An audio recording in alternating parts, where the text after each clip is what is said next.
আসসালামু আলাইকুম। সংবাদে আপনাদের সবাইকে স্বাগতম জানাচ্ছি আমি নুসরাত। শুরুতেই সংবাদ শিরোনাম। সুদানে গণহত্যা বন্ধে মুসলিম বিশ্বকে এগিয়ে আসার আহ্বান এরদোয়ানের। এদিকে পারমাণবিক অস্ত্র পরীক্ষা চালাচ্ছে চীন ও পাকিস্তান, কাঁপছে ভারত। এরপর থাকছে পরমাণু স্থাপনা আরও শক্তভাবে গড়ে তোলা হবে ইরান। সর্বশেষ যুদ্ধবিরতির পর ১৯৪ বার চুক্তি লঙ্ঘন করেছে ইসরায়েল। শুনছিলেন সংবাদ শিরোনাম। এখন বিস্তারিত। তার আগে ছোট্ট একটি আবেদন। সুদানে গণহত্যা বন্ধে মুসলিম বিশ্বকে এগিয়ে আসার আহ্বান এরদোয়ানের।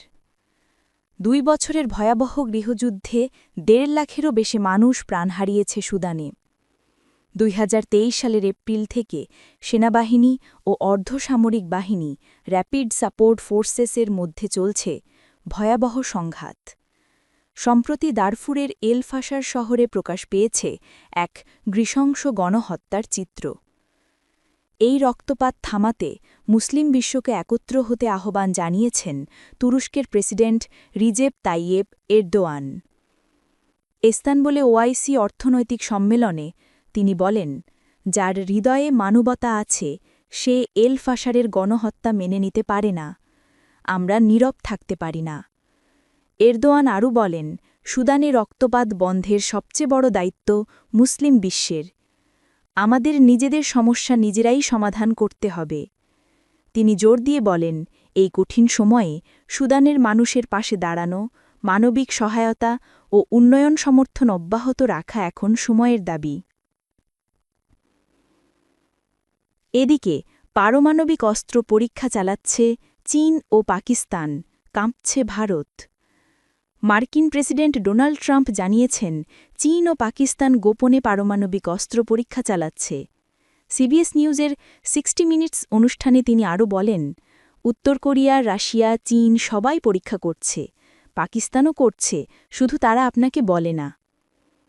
সম্প্রতি ট্রাম্প নিজেই যুক্তরাষ্ট্রের যুদ্ধ দপ্তরকে পরমাণু পরীক্ষা ফের শুরুর নির্দেশ দিয়েছেন। তার যুক্তি, আমরা জানব কিভাবে আমাদের অস্ত্র কাজ করে যদি পরীক্ষা না করি।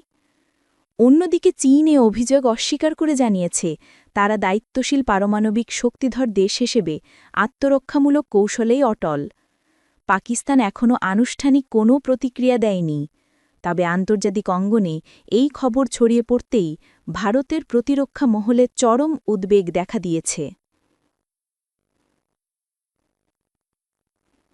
এরপর থাকছে ক্ষতিগ্রস্ত পরমাণু স্থাপনা আরও শক্তভাবে গড়ে তোলা হবে ইরান। যুক্তরাষ্ট্র ও ইসরায়েলের যৌথ বিমান হামলায় ক্ষতিগ্রস্ত পরমাণু স্থাপনাগুলো আগের চেয়ে আরও শক্তভাবে পুনর্নির্মাণের ঘোষণা দিয়েছে ইরান।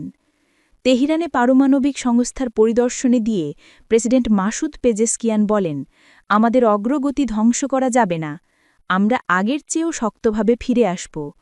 এই হামলায় বহু বিজ্ঞানী নিহত হলেও ইরান জানায়, তাদের প্রযুক্তি ও জ্ঞান এখনও অক্ষত।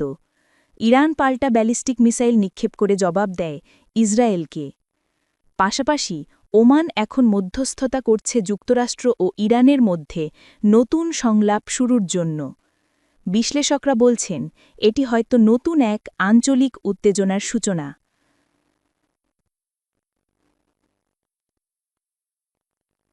সর্বশেষ যুদ্ধবিরতির পর ১৯৪ বার চুক্তি লঙ্ঘন করেছে ইসরায়েল।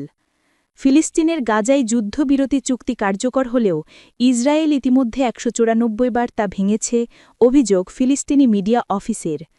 তারা জানিয়েছে, হলুদ রেখা অতিক্রম করে ইসরায়েলি সেনারা বারবার আবাসিক এলাকায় হামলা চালাচ্ছে।